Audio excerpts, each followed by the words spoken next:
Support the channel by subscribing. It helps us create new stories about the real America for you. 6 miles from Richmond, May 31st, 1862. Rain swells the Chickahominy River into a brown torrent. 2 Union corps stand isolated beyond the flood. Confederate General Joseph Johnston watches through his field glasses. One strike could shatter them. History pivots on this moment. You know Robert E. Lee as Legend the Gray Fox, master of battlefield maneuver. Today he's merely an advisor, Jefferson Davis's staff officer with no army. He watches others command. Another general leads these troops. Another will fall wounded before sunset. Lee's destiny approaches through gunsmoke and chaos. I am Private Thomas Weber, 4th Georgia Infantry. We've retreated for 6 weeks, abandoning peninsula towns, while McClellan's blue host pursued us. My wife shelters in Richmond with our daughter. Today, officers promise, we stop running, we turn, we fight. My hands tremble loading my musket. Not fear, anticipation. George McClellan commands 120,000 men, the largest American army yet assembled. Little Mac moves with glacial caution, seeing phantom Confederate divisions everywhere. His intelligence claims Johnston has 200,000 soldiers. Actually, 60,000. McClellan's fear is Johnston's greatest weapon. It paralyzes Federal advance, buys precious time.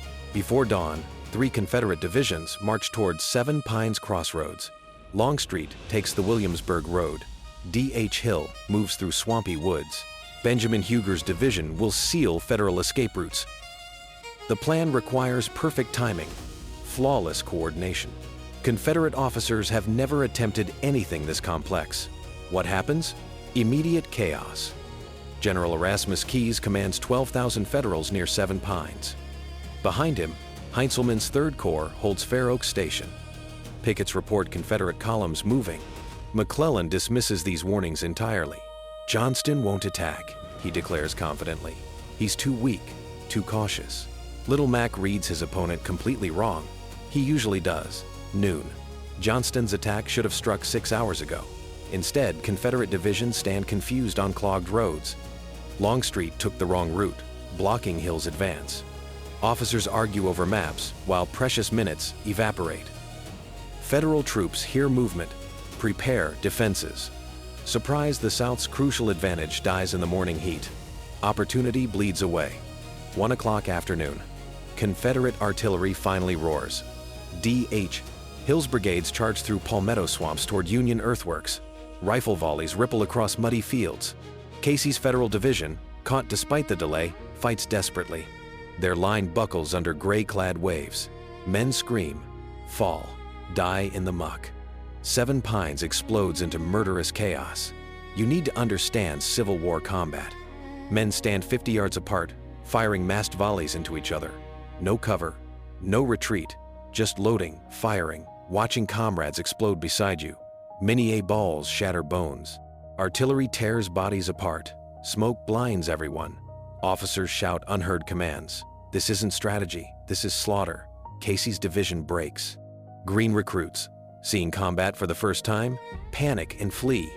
Officers try rallying them, but the rout spreads like wildfire. Thousands throw down muskets, running toward Richmond. Confederate soldiers surge forward, capturing Union camps, seizing artillery. For one glorious hour, Johnston's gamble seems vindicated. Victory appears within reach. But Northern reinforcements keep arriving. General Edwin Sumner, 65 years old, hears distant cannon fire from across the flooded Chickahominy. His corps stands miles away. The Grapevine Bridge might collapse under their weight. Engineers advise waiting. Sumner snaps, "We cross now, or comrades die." They march onto creaking timbers above surging water. Miraculously, it holds. I reload my musket mechanically. My ears ring from constant gunfire. Dead. Men lie everywhere, blue coats, gray coats, indistinguishable in the smoke. A boy beside me takes a bullet through his throat. He gurgles, drowns in his own blood. I keep firing. What else can I do? We're trapped in this hell together. General Joseph Johnston rides close to the fighting, trying to impose order on chaos. A staff captain warns, "Sir, you're within musket range." Johnston laughs. "Captain, there's no use dodging. When you hear them, they've already passed." He's West Point class of 1829, Mexican War veteran, fearless professional soldier. Today, fearlessness becomes recklessness. A spent musket ball strikes Johnston's right shoulder. He flinches but stays mounted. Then a Federal artillery shell explodes directly overhead. Iron fragments tear through his chest and thigh. Johnston tumbles from his horse, unconscious, bleeding heavily. Officers rush forward. Is he dead? No breathing, barely. If you're interested in the true history of America, subscribe, and let's figure it out together. They carry him toward Richmond. The Confederate Army has lost its commander at the battle's climax. Night falls on 15,000 casualties scattered across 3 miles of killing ground. Neither side controls the battlefield. Confederates have pushed Federals back, but not destroyed them. Exhausted soldiers sleep on corpses. Tomorrow brings more fighting. But tonight, in Richmond, President Jefferson Davis faces a more crucial battle, choosing Johnston's replacement. The Confederacy's future depends on this decision. Major General Gustavus Woodson Smith assumes command by seniority. He's Johnston's designated successor. But Smith is ill, perhaps has been ill for weeks. Nervous exhaustion? Moral cowardice? Physical collapse? Nobody knows. Davis needs a warrior. Smith hesitates, frozen by responsibility's weight. Dawn comes. Nothing decisive happens. The moment passes. Opportunity dies. Smith has failed spectacularly. June 1st, 1862. Desultory fighting continues at Fair Oaks. D.H. Hill attacks entrenched Federal positions. Union artillery slaughters his brigades. By mid-morning, combat sputters out. Both armies stand bloodied, wary, exhausted. 7 Pines ends not with climax, but anticlimax. Tactically, stalemate. Strategically, everything has changed. History pivots here. You're watching the Confederacy's most important command decision. President Davis rides to Smith's headquarters at 2 o'clock afternoon. He finds the general mentally paralyzed, unable to think clearly. Davis makes his choice instantly, without hesitation or consultation. Robert E. Lee will command the army immediately. Smith, relieved perhaps, accepts. The Army of Northern Virginia has found its true master, Robert Edward Lee, 55 years old. Distinguished engineer, Mexican war hero, the officer who captured John Brown at Harper's Ferry 3 years earlier. Yet his Civil War record is mediocre. Western Virginia campaigns failed miserably. Critics mock him as Granny Lee, too cautious for offensive warfare. Confederate newspapers question Davis's choice. They want aggression. They'll receive it beyond imagination. Lee arrives at the front that same afternoon. He meets division commanders, listening far more than speaking. His manner seems courteous, almost diffident. Officers wonder, can this gentleman match Johnston's fire? They don't understand yet. Lee's aggression runs deeper, colder, more calculated. He'll gamble everything on audacity. Within 1 month, they'll see. The 7 days battles approach like a storm. I watch our new commander ride past. He sits his horse beautifully, Traveler, a gray gelding moving with natural authority. Lee doesn't shout or curse like other generals. He's courteous even to privates. An old sergeant whispers, "That's a dangerous man, real dangerous. Not the loud kind, the smart kind." I don't understand yet. 3 weeks later, attacking at Mechanicsville, I will. Lee names his force the Army of Northern Virginia. The designation suggests audacious confidence. Federal troops will be driven not just from Richmond, but from Virginia entire. Soldiers don't believe this yet. They've retreated across the peninsula. They failed at 7 Pines. Why should this new commander succeed? Lee doesn't explain his plans. He begins digging fortifications around Richmond. More mockery. The King of Spades. But Lee is buying time, not surrendering to fear. Fewer troops defending fortified Richmond frees divisions for offensive operations. Lee studies McClellan, recognizing his opponent's cautious temperament. Fear paralyzes Little Mac. Lee will exploit that weakness ruthlessly. He has 30 days to prepare. Cavalry scouts probe Federal positions. Intelligence accumulates. Attack plans develop. The countdown begins. McClellan does nothing. He received massive reinforcements after 7 Pines. His army numbers 120,000. Lee has 70,000. McClellan believes he faces 200,000 Confederates. He demands more troops before advancing. Lincoln grows exasperated. "If by magic I gave you 100,000 today, you'd telegraph needing more tomorrow." McClellan waits. Lee prepares. Hunter becomes hunted. June 25th, Lee attacks. The 7 days battles begin Mechanicsville, Gaines's Mill, Savage's Station, Fraser's Farm, Malvern Hill. For 7 days, Lee hammers McClellan relentlessly. Confederate casualties are horrific. Coordination fails repeatedly. Yet the strategic effect succeeds brilliantly. McClellan retreats toward the James River. Richmond is saved. The Peninsula Campaign collapses. Lee has transformed everything through sheer audacity. McClellan had been 6 miles from Richmond. After 7 days, he's 25 miles away, paralyzed by doubt, blaming Washington for his failure. Lincoln visits the army, urging another advance. McClellan makes excuses. By August, the Army of the Potomac evacuates the peninsula entirely. Lee's desperation gamble has won. The war, everyone thought would end quickly, stretches toward years of unimaginable bloodshed. You must consider the alternate history. What if Johnston hadn't been wounded? What if 7 Pines had crushed 2 Federal corps? What if McClellan had retreated immediately? Richmond might still have been saved, but Lee wouldn't command. The Army of Northern Virginia wouldn't exist as we know it. Perhaps the war ends differently, earlier, less bloodily. Every great transformation begins with small accidents. Johnston recovers slowly in Richmond. His wounds are severe. Broken ribs, shattered shoulder blade, internal injuries from shell fragments. He receives visitors, including President Davis. Their relationship remains complicated, mutual respect shadowed by mutual distrust. Johnston believes Davis interferes excessively in military matters. Davis considers Johnston insufficiently aggressive, yet Johnston's wounding removes this destructive friction. Lee and Davis collaborate far more effectively. When Johnston returns to duty 6 months later, Davis assigns him to command the Department of the West. It's theoretically vital. In practice, Johnston never receives adequate resources or real authority. He'll clash with Davis again repeatedly. He'll evacuate Atlanta in 1864, earning presidential fury. Some historians call Johnston the Confederacy's best defensive strategist, wasted through poor command relationships. Others label him overcautious. G.W. Smith fades from history after his disastrous brief command. His mysterious illness paralysis, nervous breakdown, cowardice remains debated. Was it physiological or psychological? Could any man handle such crushing pressure?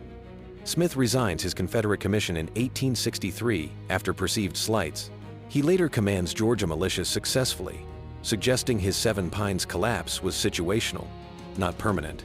History judges him harshly, perhaps unfairly. I'm Phoebe Pember, Confederate nurse at Chimborazo Hospital.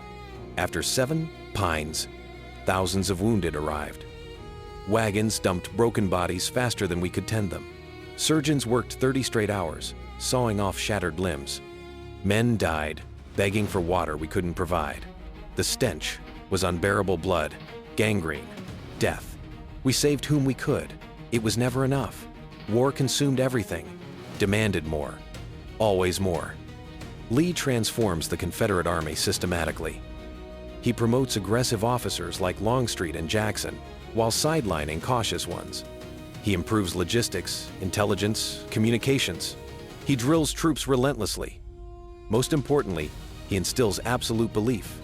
His soldiers come to trust him completely. They call him Marseille Robert with genuine affection. They'll follow him into hell.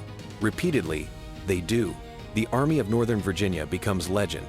2nd Manassas, Antietam, Fredericksburg, Chancellorsville. For 2 years, Lee dominates the Eastern Theater. He wins stunning victories against superior numbers. He invades the North twice. He becomes living legend. His tactical brilliance matches his strategic audacity. Yet war's mathematics favor the Union. The Confederacy bleeds irreplaceable men. Resources dwindle. The noose tightens. Lee's genius delays defeat, cannot prevent it. Still, he fights. Gettysburg, July 1863, Lee's second northern invasion. 3 days of apocalyptic slaughter. Pickett's charge shatters against Cemetery Ridge. 15,000 Confederates attack across open ground. Fewer than half return. The Army of Northern Virginia retreats bloodied, its aura of invincibility permanently broken. Lee offers to resign. Davis refuses. The war continues 2 more years. But after Gettysburg, Lee can only react, defending against Grant's relentless pressure. What made Lee great? Audacity married to calculation. Willingness to take risks others couldn't imagine. Understanding his opponent's psychology perfectly. Brilliant use of terrain and maneuver. Ability to inspire men facing hopeless odds. But also, timing's accident. He received command when the Confederacy desperately needed bold leadership. Johnston's wounding at Seven Pines gave him that chance. Destiny and contingency intertwined. History turned on a shell fragment. The Battle of Seven Pines killed or wounded 15,000 men in 2 days. Casey's division virtually ceased to exist. Some Confederate brigades suffered 50% casualties. Field hospitals overflowed. Surgeons worked through the night by lantern light. Wounded men lay in rain, crying for water that never came. The swampy ground made body recovery nearly impossible. Some dead weren't found for weeks. Richmond's civilians could smell death itself. Union officer Oliver Howard lost his right arm at Seven Pines. A Confederate Minié ball shattered it beyond saving. Surgeons amputated on the muddy field without anesthesia. Howard bit a leather strap, survived, returned to duty 6 months later. He rose to Corps command, fought at Gettysburg and in Sherman's March. After the war, he founded Howard University for freed slaves. Seven Pines took his arm, but not his spirit. Such men embodied their generation's resilience. Walk the battlefield today. Fair Oak Station has vanished. Seven Pines Crossroads changed beyond recognition. Richmond suburbs sprawl across what was impassable swampland. A few weathered monuments mark where men fought and died. Most visitors don't know what happened here. They drive past. Unaware, American history pivoted beneath their tires. The dead sleep forgotten. Their sacrifice shaped everything that followed. That's history's cruel irony. You can trace direct lines from Seven Pines to Appomattox. Lee's appointment leads to the 7 Days, which leads to Second Manassas, which leads to Antietam, which leads to the Emancipation Proclamation, which transforms the war's meaning from Union restoration to human liberation, which ensures European powers won't recognize the Confederacy, which makes Union victory inevitable, however delayed. One battle. Endless consequences. History is chain reaction. Lee commanded the Army of Northern Virginia for nearly 3 years. From June 1st, 1862 until April 9th, 1865. 9 major battles, dozens of smaller engagements, hundreds of thousands of casualties. He won brilliant victories. He suffered catastrophic defeats. He became the Confederacy's symbol, its last desperate hope. When he surrendered at Appomattox, the war effectively ended. No other Confederate commander could have sustained resistance as long. Did Lee know how Seven Pines would change his life? When he rode forward on June 1st, did he sense destiny calling? Probably not. He was a professional soldier accepting a difficult assignment. He'd make the best of it. Do his duty. Serve Virginia. Personal glory didn't motivate him. Yet greatness found him anyway. He rose to the moment supremely. History remembers him as one of America's greatest commanders, despite fighting for a doomed cause. Johnston lived until 1891. He survived his Seven Pines wounds, survived the war, survived into old age. At Ulysses Grant's funeral in 1885, Johnston stood bareheaded in cold rain, refusing an umbrella out of respect for his former enemy. He caught pneumonia and died weeks later. At his own funeral, another Confederate general said, "Circumstances denied him the glory he deserved." Perhaps, but history remembers Lee instead. The Peninsula Campaign was McClellan's masterpiece of strategic planning and tactical timidity. Brilliant conception, pathetic execution. He moved 120,000 men by sea, achieved strategic surprise, advanced within sight of Richmond. Then fear paralyzed him. He saw phantom Confederate divisions. He demanded more troops. He hesitated at every crucial decision. Seven Pines should have taught him Confederates could be beaten. Instead, he learned only to fear Lee. I'm Abraham Lincoln. watching the Peninsula Campaign with mounting frustration. I gave McClellan everything: the nation's largest army, unlimited resources, total political support. He delivered excuses. If he can't fight himself, he excels at making others ready to fight, I said bitterly. After his final removal, I cycled through commanders searching for another Grant. I found several failures first. Not until March 1864 did I appoint Grant Supreme Commander. The Confederacy's fundamental problem was mathematically unsolvable: smaller population, weaker economy, less industrial capacity, fewer railroads, no navy worth mentioning. It could win only through northern exhaustion, making the war too costly to continue. Defensive strategy couldn't achieve this. Only offensive victories could break northern will. Lee understood this intuitively. His aggression was strategic necessity, not personal preference. Seven Pines positioned him to try. He nearly succeeded. What if Lee had won? What if his victories at Second Manassas or Antietam or Gettysburg had been so crushing that northern morale collapsed? What if Lincoln lost the 1864 election? What if negotiated peace recognized Confederate independence? American history diverges entirely. Slavery persists. The United States remains divided, weakened. Perhaps European powers intervene militarily. The 20th century looks completely different. No American superpower. Everything changes. But Lee didn't win. Couldn't win. The Confederacy's cause was doomed from the start. Superior northern resources would prevail eventually. Lee's genius bought time, nothing more. By April 1865, his army starved, bled white, outnumbered 5-1. He surrendered at Appomattox Courthouse with dignity and grace. Grant offered generous terms. Lee accepted. He advised other Confederate commanders to surrender too. The killing stopped. America could begin healing. I'm Thomas Weber again. I survived Seven Pines, survived the 7 days, survived Antietam, Fredericksburg, Chancellorsville, Gettysburg, wounded twice, saw hundreds of friends die, followed Marse Robert to the bitter end. When we stacked our weapons at Appomattox, I wept, not from shame but from relief. The war was over. I could go home. What did we fight for? I thought I knew once. Now I'm not sure. The Army of Northern Virginia's surrender broke the Confederacy spine. Johnston surrendered in North Carolina 2 weeks later. Other Confederate forces throughout the South laid down their arms. By June 1865, the war was truly over.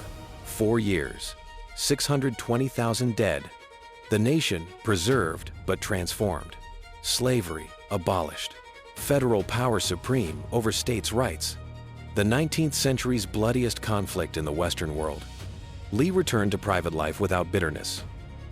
He became president of Washington College in Virginia, quietly encouraging reconciliation. He discouraged monument building, preferring the nation move forward rather than dwell on past hatreds. When he died in 1870, both North and South mourned. He'd become a symbol of martial excellence transcending political failure. The South remembered him as their greatest hero. The North respected him as a worthy, honorable adversary. You need to understand Seven Pines produced one clear winner, Robert E. Lee. Not immediately victorious in battle, but elevated to command. Everything else about the battle was muddy, contested, inconclusive. Neither side achieved their objectives. Casualties were horrific for tactical stalemate, but the command change transformed Confederate fortunes. For 2 years, Lee kept the Confederacy alive against overwhelming odds. It started here, one shell fragment, everything changed. Imagine being Lee on June 1st, 1862. You're Davis's military advisor, a staff position with no field command. Suddenly, you're leading the Confederacy's primary army in its moment of greatest danger. 70,000 men depend on your decisions. Richmond depends on you. Confederate survival depends on you. No pressure, just lead perfectly. Win decisively. Save the nation. How would you feel? Lee felt duty. He was ready. Johnston never forgave fate for robbing him of victory at Seven Pines. In his memoirs, he claimed he would have destroyed both federal corps if not wounded. Perhaps. We can't know. Counterfactual history is speculation. What we know, Johnston was wounded. Lee took command. The Confederacy's trajectory changed. Whether Johnston could have done better is interesting but irrelevant. Lee got the chance. He used it brilliantly. That separates great commanders from merely good ones. Phoebe Pember wrote later, "Some recovered, some died. Many bore lifelong scars, missing limbs, chronic pain. They were boys when they enlisted. The war aged them decades and months. I saw 18-year-olds with white hair, hollow eyes, trembling hands. Combat breaks something fundamental in men. Even survivors carry invisible wounds. We sent them back to fight again. What else could we do?" The war demanded everything. Modern historians debate Seven Pines endlessly. Was Johnston's plan sound? Could it have worked with proper execution? Did Lee's appointment really change Confederate fortunes or merely delay inevitable defeat?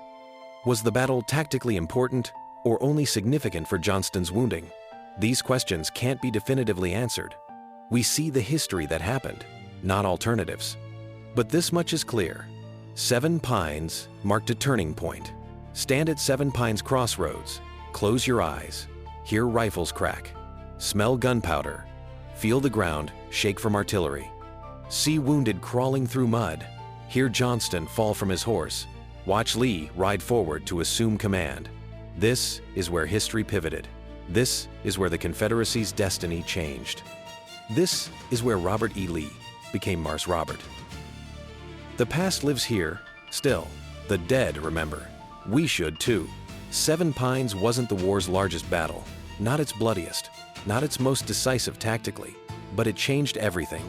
It gave the Confederacy Lee. It saved Richmond temporarily. It prolonged the war 2 years. It led to Gettysburg, Antietam, Chancellorsville. It shaped how America remembers the Civil War through Lee's legend. One day, one battlefield, one shell fragment. History turns on such accidents. The great truth is randomness governs destiny. McClellan never commanded effectively again after the Peninsula Campaign. Lincoln removed him following Antietam for failing to pursue Lee aggressively.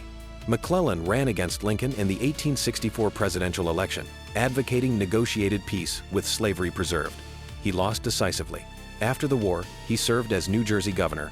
He wrote memoirs blaming everyone else for his failures. He never understood his fundamental flaw. He feared losing more than he desired winning. The wounded from Seven Pines filled Richmond's hospitals for months. Some recovered enough to return to duty. Others died slowly from infected wounds. Many survived but carried permanent disabilities. Amputated limbs, chronic pain, psychological trauma. The war consumed its soldiers systematically. It chewed them up, spit out broken men, demanded more. Richmond civilians learned what war truly meant, not glory, not honor, just suffering multiplied beyond comprehension. You came seeking to understand Seven Pines. Now you know, not just what happened, but why it mattered. The battle was chaos and carnage. The consequence was transformation. Johnston fell. Lee rose. The Peninsula Campaign failed. The war continued another 3 years. 620,000 men would die before peace returned. It started here, in swampy Virginia woods. When you hear Seven Pines, remember, history's greatest moments often begin with the smallest, most random chances. May 31st, 1862. Dawn broke on an army preparing to attack. Dusk fell on an army without its commander. Between those moments, history changed direction. A bullet struck. A shell exploded. A general fell. Another rose to take his place. The Army of Northern Virginia was born. Robert E. Lee found his destiny. The war everyone expected to end quickly stretched toward years of unimaginable slaughter. Seven Pines teaches us that history turns on accidents, random shell fragments, delayed orders, wrong roads taken, one general wounded, another elevated to command. These tiny chances determine everything that follows. Lee's appointment changed the war's trajectory. Without Seven Pines, without Johnston's wounding, Lee never commands. The Confederacy perhaps collapses by summer. Or perhaps something else entirely happens. We can't know. We can only witness what was. The battle killed 15,000 Americans in 2 days. They died for different visions of the nation's future. Some fought to preserve slavery. Some fought to end it. Some fought for home and family. Some fought because they were ordered to. Most were just boys, terrified and brave simultaneously. They deserve remembering. Not for their causes fade, but for their sacrifice. They bled into Virginia soil, so we might live free. Walk away from Seven Pines understanding this. Small moments create massive consequences. Johnston's wounding elevated Lee. Lee's aggression prolonged the war. The prolonged war abolished slavery through the Emancipation Proclamation. Abolishing slavery transformed America fundamentally. Everything connects, everything matters. A shell fragment fired randomly from a Federal artillery piece on May 31, 1862, changed American history forever. That's not hyperbole, that's truth. So when you hear Seven Pines, remember, this was the pivot, not the war's largest battle, not its bloodiest, but perhaps its most consequential. It gave the Confederacy Lee. It saved Richmond. It prolonged the war. It shaped America's future. History turned here in swampy Virginia woods. The dead still whisper if you listen carefully. They tell us that everything matters. Every choice, every chance, every moment. Seven Pines proved it. Forever. If you're curious to find out what happened next, subscribe. The sequel is coming soon.